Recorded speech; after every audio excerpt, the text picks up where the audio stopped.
May the Force be with us all today as we dive into episode 10 of The Bad Batch, guys. We only have a couple of episodes left, and while the last two episodes were phenomenal and some of the best of the series, this one definitely took a step back, still entertaining, but really didn't give us much to go further into the universe, or in general even this time period. While it was a fun adventure, we got a lot to talk about. Well, not really in particular. This is probably going to be one of the shortest reviews we've done yet. But if you guys are new here and you guys are Star Wars fans, geeks, movie nerds, whatever you might be, then this is seriously the channel for you guys. Make sure to hit that like and subscribe button so you don't miss out on content like this over here on a daily basis, as well as comment down below and let me know what is your favorite Bad Batch episode so far and what did you think of the episode. Of course, this is full spoilers, even though not much happened in this week's episode. The Bad Batch, has been one of the shows that I've really much enjoyed. I love the Star Wars animated stuff. I love Rebels. I love the Clone Wars. And Bad Batch is pretty much the epilogue or the sequel series from Clone Wars. And, the last two episodes, if you watch my reviews for those, I flipped out because Cad Bane was brought back into the world, and while after the end of last week's episode I mentioned I don't think Cad Bane will be coming back into play anymore this season, I think he's being kind of brought back into this world, and we're going to see him in the Boba Fett show during the Mandalorian timeline later this year, fingers crossed. I feel like this was going to start kind of exploring furthering out, because now we have that giant reveal that Omega is pretty much the genetic clone sister of Boba Fett. And I think that's going to play a major part down the road. Now, I don't know how much in this show it will play, but I wouldn't be surprised if we see Omega show up in that Boba Fett show.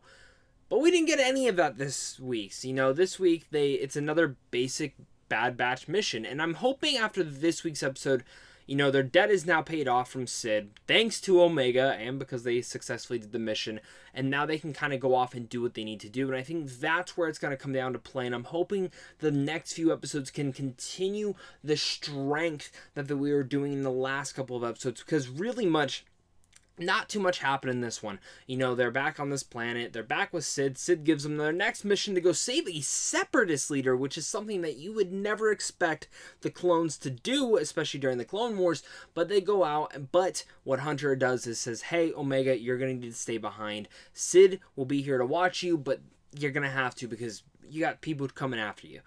And, for the most part, I didn't love that choice, but I get it for story-wise, whatever. We're going to do it.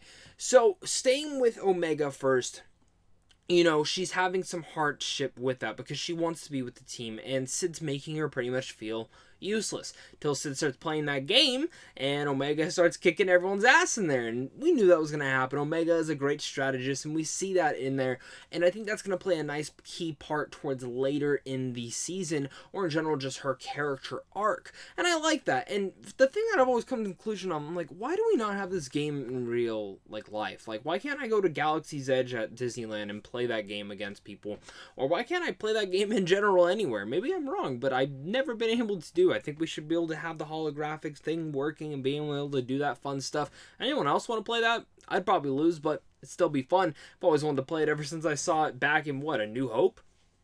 And for me, again, that whole element was nice. Of course, they come back and you see Omega kicking everyone's ass, and then Hunter plays her, and that was fun. The whole mission overall, though, of them heading to this planet gave me very much prequel vibes, and very much the Battle of Naboo, when they're kind of marching in. And if you ever play Battlefront 2 and you do the Naboo map, it very, very, very felt like a Naboo planet, and it was fun. I didn't think it was anything particularly special, but there were some nice little action moments. I liked the droid that was going along with them as well, and that's really it. Like, there's not much to this episode. There wasn't much in reveals or anything of that nature that I really found that quite thought-provoking. And one of the biggest things, again, is I just feel like, while this is not like a filler episode technically, it kind of is. And when it comes down to any of the episodes in this season, this is the one that I feel like after building, and you only have a couple episodes left, to kind of have just this middle segue episode that's like, okay, their debt's paid off, I feel like you could have added a little bit more depth into this one, and that's something that I would have really much liked. Again, the action was fun,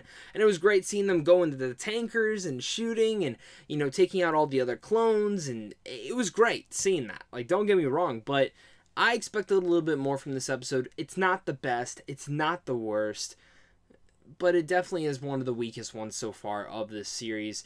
And again, still fun and entertaining, but definitely after the last two, you expect a lot more from this show, especially as the way that they were building this whole entire show up. So, I don't know, guys. What did you guys think of this episode? Did you guys kind of feel the same way as me? Like, where's this story kind of going now? That's something that I'm really curious in. We didn't see Crosshair. We haven't seen him in a couple episodes now. No bounty hunters this week. But again, we got some nice tank action. And, of course, Omega. So she's a strategist. I'm hoping next week is kind of one that like brings it back around. And I know, Star Wars animated shows do this a lot, but usually when they start building up like this, it continues that momentum. And Bad Batch has kind of had a rocky momentum start from here. The first episode was great, 2, 3, and kind of all the ones in the middle were, while fun and entertaining, kind of keeping that same pace.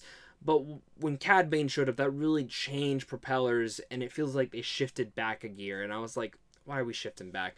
Thank you once again, guys, though, for clicking on this. You guys are seriously all the best. If you enjoyed this, make sure to hit that like and subscribe button. I'll be here every Friday talking the Bad Batch with you guys right when they premiere, or as soon as I can get the review out, because I'm crazy and I stay up past midnight.